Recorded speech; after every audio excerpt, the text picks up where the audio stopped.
So I've been busy today and I didn't make videos, and I apologize. We were doing all kinds of cool things. We got all the door jambs in, and we got everything caulked, and we got all the baseboards in, and the windowsills in. And we did this backsplash, we did some grout, we got the sink and faucet in. The other day, we got this granite put in, and we did some other stuff. So that's pretty exciting, and we're happy. So I want to tell you guys a fun story. And in this story, I'm a young teenager, old teenager, maybe young 20s, okay? At the time, I didn't really understand how interest worked, but I thought I understood how interest worked. And so I was talking about, I'm gonna save up enough money to pay for a house cash because I don't wanna pay all that interest. And when I said that, she was my fiance at the time, her grandmother just looks at me like I'm stupid and goes, "But you pay rent." And that's all she said. She didn't sit there and explain and do a bunch of math and amortization charts and all kinds of things. She just goes, "But you're paying rent." And so I did the math. And so I want you guys to do the math. So let's just say that you have a relatively inexpensive rent, like $1,000 a month. I think that's pretty cheap right now. I don't know, it's been a long time since I've paid rent. If you're paying $1,000 a month in rent, times 12 months, that's $12,000 a year. And then you multiply that by, say, 20 years. That's $240,000. So that could have easily bought you a house, a pretty decent house, not an amazing house, but a pretty decent one. And you would have built equity, and you would probably have built-in equity anyway. So there's a whole lot of advantages to owning your own home. And then you get pride of ownership, you can fix the things that you want to fix, you don't have to wait on the landlord, blah, blah, blah. It's just, there's so many advantages to owning a home. And so at that moment when she said, "But you're paying rent," I was like, you know, you're right. And quickly I was like, how fast can I get a mortgage? And I bought something very inexpensive, something that I could afford, okay? The first house I bought, first I built a log cabin when I was 17, but when I was 22, I bought a house for $15,000. It was condemned. I spent another $25,000. It was a 700 square foot house. I made it 1,880 square feet and redid the whole thing. And I really learned a lot doing that.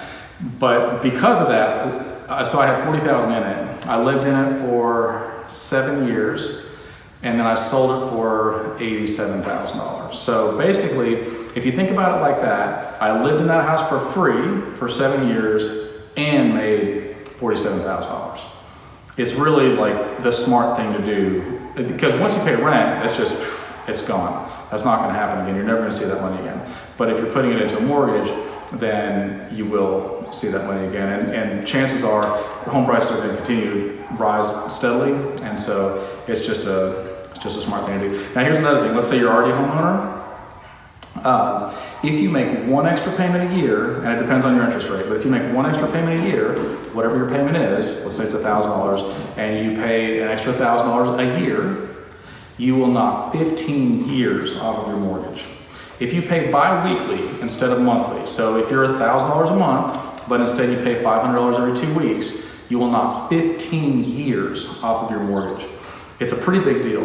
If you can afford to put anything towards principal, so you're paying like a little bit of principal, which is like, let's say that you owed $200,000. Well, like, I don't know, 200 bucks of that, of your payment goes towards that 200,000, and then a lot of it goes to interest, and then some of it goes to property taxes and insurance and things like that. So you're only paying a little bit, but anything that you pay on top of that makes a big difference. And so if you could afford to pay another $50 or $100 or whatever you can afford to pay every month, you will exponentially knock down your mortgage to the point where you actually own your house pretty quick. And I've owned, I think, 67 houses now. I flip houses too. But, and I grew up poor. The longest it's taken me to pay off a house is 3.5 years. So it's very possible. And when I was very young, I realized that 40% of homeowners own their house outright, which means that if there's 100 homeowners, 40 of those don't have a mortgage at all. They just own their house and that's it. Now, statistically speaking, those are usually older people, but you can definitely beat the odds. And I would just strongly encourage you to buy a house if you can and make big payments on that, because that's your biggest investment. And I mean, obviously your eternity, getting yourself right with God, is your biggest, most important investment. But besides that, it's usually your house and then your car and business and things like that. So hopefully that helps you guys. Also, by the way, this house will be on the market pretty quick. And so if you want this house, then please, by all means, buy it. But we'll have more stuff done tomorrow. Hopefully I'll have electricity soon. Waiting for diamonds, for coal to turn into diamonds, takes a painfully long time, but not quite as long as waiting on the government to do what they said they're gonna do. So permits are just a nightmare. Anyway, are you guys still watching me? That's cool. All right, so maybe you're hanging cabinets and you're at the point you're like, I need to level these cabinets because they look all janky, right? And so like you can see up here, there's like a tiny gap and it doesn't really meet, but then down here there's a bigger gap and it doesn't really meet. And you're like, man, somebody made these cabinets wrong. Incorrect. Let me show you. So these cabinets have hidden hinges, which is pretty cool. And then there's 3 different screws in here, okay? So this one will allow you to go up and down vertically with the cabinet. This one allows you to go in or out, and then this one allows you to go side to side. And so there's this one, and you can adjust. So right, I would look at this and say, it looks like this bottom needs to go that way. And then that will raise this up so that they're level, and so let's see what happens. So if you get right up in here, okay, oops, and then we just do like this. Let's see if that helped. Would you look at that? Huh, look at that. Even gap, they're level with each other. That is amazing. So I think that's a good lesson. Now, what's another good lesson? You want to know about the sign of the fish? I'm so glad that you asked. So a lot of people are like, yeah, it's because Jesus fed 4,000, 5,000, whatever. Partly true, but there's also a little bit more history, because if you remember, in the 1st, 2nd, 3rd, and half of the 4th centuries, if you were a Christian, that meant you were going to die. You were going to go to the Roman Colosseum, you were going to get eaten by lions, you were going to get crucified, you were going to get sawn in 2, you were going to get tortured, you were going to get burned at the stake. Nero put the spikes in them and then lit them on fire for his parties. If you were a Christian, it was not a pretty thing, right? That just meant a very ugly death. And so let's just say you're walking around the city, going about your business, and you're a Christian, and you meet somebody else, and you're like, I feel like maybe they are too, but I don't necessarily want to die today because I'm going to get food for my kids. So they would take, watch this, they would take their foot in the sand and they would make an arc, which means nothing to somebody who doesn't know any better, but then the other person would take their foot and complete it, and that would be the sign of the fish. And that meant, I'm a Christian, you're a Christian, it's safe for us to talk, we're not going to die doing this. So there's a little bit of a history lesson, and here's a little bit about how do you fix your cabinets lesson. So, you're probably wondering what we did today. We painted trim. It is monotonous, it is boring, it is slow, and at the end of the day, you're like, it doesn't look a whole lot different. But that's part of life. So I've got some haters online. I'm sure that some of you have noticed that I've got some haters online. And I want to give you guys all a lesson on how to deal with a couple of things. Okay, so first of all, let's say you're scrolling, and you're going along, and all of a sudden you're like, that's somebody else's statement on their wall. I feel like I need to chime right in and tell them that they're all wrong and that I'm right. Pause. Don't do it. Scroll on by. It's pretty simple, right? Like, I don't jump on other people's pages and be all like, hey, blah, blah, blah, let me give you 58,000 reasons why I'm right and you're wrong. Doesn't matter. I don't care. Also, if you jump on my wall and you think, I'm going to write this thing, and then John's going to look at this and I'm going to put a bunch of links and stuff like that, I'm not going to look at it. I don't care. I'm going to pretty much poke the bear and then walk away and then come back every once in a while and be like, hey kids, play nice. That's pretty much it. Like, I'm not going to get riled up. I don't care. Pretty simple. Let me tell you why. Okay, here's why. Because this is how I think you need to deal with conflict. Ready? Let's say that I think there's something wrong with you, and I'm ready to criticize you and tell all the bad things that you do. I don't. That's it. Let's say that I see something that's wrong with you, and I'm like, I think I actually have a solution. Now we're talking. Now let's say I see something wrong with you, and I have a solution, and I'm willing to help. Okay, at this point, I'm like, I should approach this person privately, in person if possible, but, at the very least, a private message. And say, hey, non-offensively, I just noticed this thing, behavior, whatever, and I think that, in a gentle way, I might have a solution for you, and I'm willing to help. And if they say, no, I'm good, the end. You don't criticize anymore. You don't go on and on and on and tell them all the reasons why you're right and they're wrong. You don't. It's not helpful. It's not healthy. It's not a nice thing to do. So I realized everybody was arguing on the internet with a bunch of strangers. Like, oh, I wish, when people are on their deathbed, the most common thing for them to say is, God, I wish I would have argued with more strangers on the internet about non-important things. That's not true. Nobody ever says that. It's nonsense. Just stop wasting your time with that garbage. Be nice to each other. It's not that hard. Anyway, I realized that was a bit of a rant. I'm sorry. Here's our stuff, and it will be done soon. So if you're going to want to buy a house, then come on with it, because this thing's about to be going. All right, love you guys. Good morning, or afternoon, or evening, or whatever time it is when you're watching this. So today, we are pouring the driveway, and we're pouring the sidewalk, and I couldn't be happier. You notice we got numbers up on the house. That means we are like almost done. We're getting power hooked up today. That's going to be beautiful. What else are we doing? A mailbox is going to get put right in that hole right there. Here, as soon as they get the last bit of the concrete poured. Couldn't be happier. Also, I'm happy because right over here, we finally, after 21 months, got permission to do dirt work. We still don't have permission to build anything yet because I hate the government, okay? I know I'm running for Senate, but I literally hate the government. So if you do elect me, it's gonna be like this. No, there shouldn't be a law against that. Absolutely not. I vote no. So don't vote for me, because all I'm gonna do is sit there and vote no. Anyway. So concrete work is mostly hard rock and heavy metal. And let me show you what I mean by that. There's a bunch of rocks in there. Also, there's a bunch of metal there. It's pretty heavy. So hard rock and heavy metal. That's what you get for doing concrete work. Okay, so I want to talk about how to overlook an offense. Are you ready? Here's how you do it. Somebody offends you, and then you do this. You just overlook it. You just don't take it personally. Don't get all riled up. Don't get all like, ugh. Just like, leave it alone. Just walk away. What if they really offend you and it hurts you and stuff? Deal with it and then let it go. It's really not hard. Would you take advice from somebody, or would you take criticism from somebody that you wouldn't take advice from? My guess is no. I had somebody one time, and let's just say that this person was not financially stable at all. Kind of like lived at his mom's house, stayed in the basement, played video games all day long, didn't have two pennies to rub together, and all of a sudden one day he like gets a job as a financial advisor. The next day he's like, you should let me be your financial advisor. I'm like, I should let you be my financial advisor. I pay cash for houses. You can't rub two pennies together. I'm like, no, I'm not gonna do that. So just the same way that I wouldn't take financial advice from somebody that's dirt poor, I also wouldn't take criticism from somebody that I wouldn't take any advice from. So just let it go. Again, I'm so excited that you're here.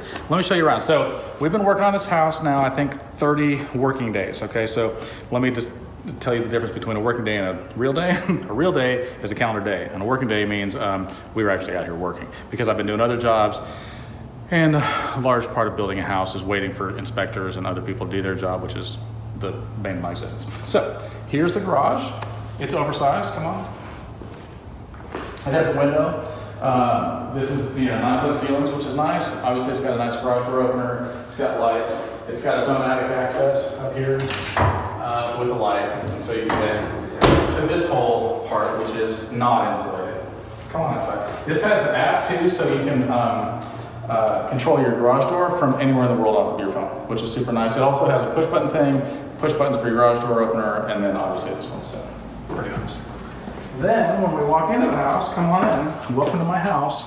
This is the laundry room, okay? So washer and dryer right here, and then you got shelves and you got rods, so girls can hang whatever it is that girls hang. I don't do any of that stuff because, I'm an idiot. You got your water heater here. This can all be shut down, but it's a good sized laundry room. So it's I think 6 feet by 12 feet, which is plenty big, okay? So this whole area, let's just take a look this way. This is when you walk in the door from the front door. All this is living room, and then you got kitchen area with a bar all the way around, which is nice. So you can, a lot of people don't even sit at tables anymore. So you put bar stools here and really entertain just a lot of people, which is nice. And then you've got this dining area if you want it to be, but also like, let's say you wanted to have a desk, an office area, whatever, and then let's say you want to have another desk like it is in her. Then you can, because there's just tons of room over here. So, all right, so this is a feature that I think is truly amazing. This is spray foam insulation. So all of the exterior walls are spray foamed. It's 2x6 exterior walls rather than 2x4, so they're thicker and they're filled with spray foam. The whole thing's like a big igloo cooler. Also, all the rafters are spray foamed, the entire attic is, so it's not hot up here. You notice that I'm not like sweating or whatever, which is nice. It's very well lit. It's not like anything's hiding. And another nice thing is that there's no insulation at the ceiling level, so it's basically the same temperature as what it is down in the house all the time. There's no heat and air on right now, but we have it. Here's your whole heat and air unit up here. It's hanging, it's suspended, so it's not gonna make a lot of noise, which is nice. But then if you, in the future, needed to run wires for, I don't know, surround sound system or whatever in the world you want to do, you can see where the top of the walls are, just drill a hole, fish the wire down, and you're done, right? It's real easy. You don't have to dig around. You're not going to fall through the ceiling, which I think is great. These are all pre-made trusses, which is really nice. We didn't use anything less than 12 gauge wire, so there's no 14 gauge wire, there's no 15 amp circuits, it's all 20 amp and above, and we oversized all of our pipes and all of our wiring, so there's plenty of room for expansion. All right, let's go back down. You got, decent sized bedrooms, which is nice. They all have nice windows, so you can tell it's a 2x6 wall. These are cordless blinds, which means that you just lift them up and they go, which is pretty nice. And then the windows too are nice because they're all double pane and they all tilt in, and so you can see how thick that glass is. And they've got screens, obviously, so that's pretty nice. They all have walk-in closets. Every bedroom has a walk-in closet. And they all have recessed lighting. Now, another thing about this recessed lighting is it's got dip switches on the back, so you can go any color temperature, which means you can have warm-looking oranger light, tungsten bulbs, or more white-looking or blue or in between. So there's a good range, and it's just a real easy switch. This is all laminate flooring. It's luxury monoplank. It's 100% waterproof, and I'm going to show you a demonstration here in a little bit to how cool it is. All right, so then we come in here. You got a bathroom for the kids, or however you modern family work. So we don't have a shower curtain in, but super nice tile. You got a couple of shelves here, which is nice. Big toilet that's got, the number 1 or the number 2 flushing on it. All the cabinets have adjustable shelves, so you can just move them up or down wherever you want to. And so we got exhaust fans and things like that. Oh, and then this is kind of cool too. So you're like, well, that doesn't seem like a lot of room, but check this out. There's a drawer that wraps right around all your plumbing. So you got drawers right here and then cabinet doors as well. So that's a nice feature, and then plus up above. Then we'll try to rush through this because I know you guys are pressed for time. You're sitting on the toilet or whatever it is you're doing. But once again, another walk-in closet. So you got two rods here, and then one for if you got longer things, a trench coat in case you want to do whatever you do with a trench coat. I guess go out on the trail. And then all the rooms have fans in them, which is nice, and they're on separate switches. And then come on in. We've got yet another walk-in closet, which is good. Now let's go this way. So this has an Ecobee thermostat, okay? Now, you probably noticed that whenever I walked in front of it, it kind of lit up like, oh, there's a person in the room. Because it knows when there's a person in the room, okay? And you can set this off of your phone. So from anywhere in the world, you can turn on your AC, turn it off, whatever you want to. You can program it. It's fully programmable. It'll tell you the temperature outside, has a clock on it. It's all digital and is super, super cool. I've got 2 of them in my house, and I love it. At first, I was like, who needs a thing on your phone? Just get up and do it. Now I'm like, I want the thing on my phone. It's cool. All right, so here's the kitchen. We've got a pretty cool, I think, backsplash. Everybody that walks in loves it. This is black granite. It's absolute black, which is really nice. We've got lots of big wide drawers, which is a big plus. Lots of cabinets. They all have adjustable shelves in them, right? So what that means is that I can take the shelf and move it to anywhere else really easily, just effortlessly. You move some pegs, and that's it. We got an undermount sink with a garbage disposal. Got a nice brand. Obviously, all the appliances are brand new. Dishwasher, microwave, stove. It's a flat top. It's got a warming center and things like that. And a side-by-side fridge with water and ice in it. And then a pantry area here too. This is a cool feature. Okay. You have blinds built into your door. Okay, so you can just tilt them, and you can also lift them up, which is pretty nice. And then on the back here, come on, we have a pretty good sized back porch. So this is 16 feet by 8 feet. So right over here, we're gonna dig a big pond, like 100 feet by 400 feet, and pretty deep. And we're gonna fill it with water and fish and all kind of things. And then I'm gonna build some more houses around there. So right now it looks underwhelming, but very soon it will look beautiful. So I'm excited to have that. Come on in. Now we're gonna go to the master, okay? Obviously, there's smoke alarms everywhere, and they're all tied together, so it shouldn't be an issue. On the outside, we've got hardy, which is concrete siding, so that's not going to rot or anything, and it's not going to burn anyway. But then, you know, the sheetrock said almost nothing would burn, but if it was, we got some problems. Here's the master. That's pretty good size. And then here's where I kind of showed you, oh, that's kind of nice or whatever, but this is actually really cool. Okay, so this is a master bathroom. There is a vanity for him and a vanity for her. And that's, you know, very nice. Undermount sinks and granite countertops, which is nice. Plenty of extra, you know, you want drawers and doors and things like that. That's nice. You've got a jetted bathtub, which what that means is this is very deep. And, you know, whenever you get your water up past the jets, then you just turn it on. And then there's access right here, so you can get to your motor and your outlet and everything. Just open this little thing right up and get in there, and you can get to whatever. Because sometimes these things have problems, you know, 20 years down the line or whatever. Come in here. Look at this beautiful shower, okay? So over here we've got one shower head. You see that? And then another shower head. And then we've got shelves in here, and then over here on the right-hand side, we've got this bench that's made out of granite, and then did you show the floor? Pebblestone floor is beautiful. This glass door is beautiful, and look, very smooth. And obviously it's got its own lights and everything. Now, come into the closet. Isn't this a beautiful closet? But wait, there's more. There's another closet. Look at how big this is. You can run around here. People are like, I had somebody walk in and they did this. I'm walking around and they go, oh, is this a bedroom? I'm like, no, it's a closet. And they go, this is a closet? I'm like, yeah, it's a closet. It's pretty cool. So there's lots of shelves, lots of rods. You can hang lots and lots of clothes. And it's supposed to be, you know, like his and hers. It's probably gonna be hers and hers, and some guy's gonna get like this much to put all of his clothes. I'm not judging, but anyway, that's that. So this flooring, let's come. Of course, gonna hurt ourselves. So what's gonna happen? Come on here, I'll show you this. Everything is super energy efficient. All the windows, all the doors, the exterior doors, the walls, all that stuff. So your bill should be pretty low and very energy efficient. Okay. Here's the flooring. Now this flooring is 100% waterproof. It says it right there. Not water resistant, 100% waterproof, right? That's a lifetime warranty in residential. So they're gonna guarantee this forever. There's a cushion inside of this that makes it where it's not all clackety sounds. When you walk in, it's not clack, clack, clack, whatever.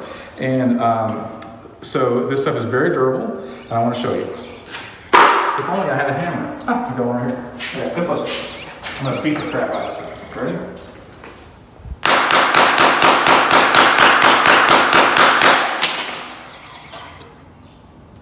No dings, no dents, no nothing. So that is an awesome floor. Now also, I just want to show you the outside real quick. We've got, so the garage is pretty spacious. If you need to get in, you know, like for your friends or whatever, but you can also do it off your phone, which is incredibly convenient. Oversized driveway, so you can park a couple cars there and still get in here and get in and out and all that. And then lots of driveway space, lots of sidewalk space. We're about to lose this temporary power pole. And then it comes with a mailbox, and there's a fire hydrant right there in case there's a fire, which there won't be. But in case there was a fire, boom, you're right there. This neighborhood also has horses over here. It has horses over here. It has horses over here and horses over here. And I love the neighbors, and I am one of your neighbors, and I look forward to having you as a neighbor. So if you guys are interested, this thing is gonna go on the market pretty soon, but I'm gonna give everybody in Facebook land the chance to get it before it goes on the market. So if you're interested, get in touch with me like immediately, because things are selling, and I mean fast. All right, love you guys. Bye. Do you ever think to yourself, I'm a big fat dum-dum? Well, I am. I forgot to show you the front porch. So look how cool this is, come on up. This is covered, okay? So this is a covered porch with gutters and downspouts everywhere. It's stained, and this porch is 6 feet by 40 feet, and it's all covered. So it actually is covered out to 7 feet by 40 feet, which is, I think, really amazing. And you can see this is all hardy, which means that this is concrete. So all this stuff is concrete, all this stuff is concrete. This is insulated steel. And then we've got recessed lights out here as well. And these also have the same temperature stuff. So I do want to tell a quick story because it's Good Friday, okay? And I was in Israel a couple years back, and we were standing. The cool thing about Israel is that anywhere that you go, it's not that wide. It's only 90 miles wide and like 390 miles tall, something like that. And so anywhere you go, you just throw a rock and you go, oh yeah, well, what Bible story happened right there? And everybody, atheists, Jews, everybody will be like, David killed Goliath there. It's a historical fact. Like that right there is where Elijah killed 400 prophets of Baal. That right there is, I mean, just everywhere that you go, which is amazing. So we finally get to Jerusalem on day 11 or whatever it was, and we get up on the Mount of Olives, which is pretty cool, and then we walk down the hill, and then we get down to Gethsemane, right?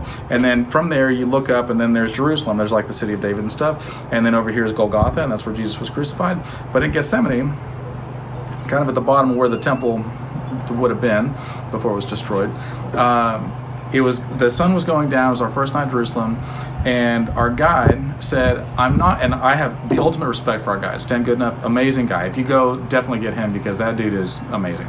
But anyway, so he goes, I'm not a visionary person. I don't do miracles. I don't heal people. I'm not that big of a deal, which I completely disagree. I just want to say that for the record. But he said, I was here, and this is where Jesus was on Good Friday, okay? And so we stood there. We looked at, like, from here to there. We looked and said, that's where Jesus was standing on Good Friday. And he was under such stress because he knew he was about to deal with, that he was sweating drops of blood, right? And he was like, can anybody just stay awake and pray with me, because I'm going to deal with the most difficult thing that anybody's ever dealt with. And everybody falls asleep. And he keeps coming back to them and whatever. Anyway, so from there, we could see where he was going to walk, and then where he was going to be crucified. And he said that, of course, he was beaten and mocked, and they ripped out his beard and all kinds of things. It was horrible. But nevertheless, Stan said that he saw this vision in his mind, right, of Jesus carrying his cross, and then he fell underneath the weight of it, because they're whipping him and beating him and everything. And he falls underneath the weight of it. And he falls, down on the ground, and he's looking at the ground, and he thinks, I can't get up. I don't have the strength. There is nothing left in me. I am done. I am spent. I can't get up. And then he said he saw a face. And he said it was my face. And he said, but I have to get up, because if I don't, then Stan won't make it. And I love Stan. And so I have to get up, because I can't die here. I have to die up there. And he said, don't think I'm special. He saw your face too. That's what made him go on, is the fact that he loves you that much, that he's willing to not just know that he loves you, but to suffer even when there's nothing left in him, to get up there and to do that, to take on the punishment for your sins. So it's Good Friday, and that's what Good Friday is about.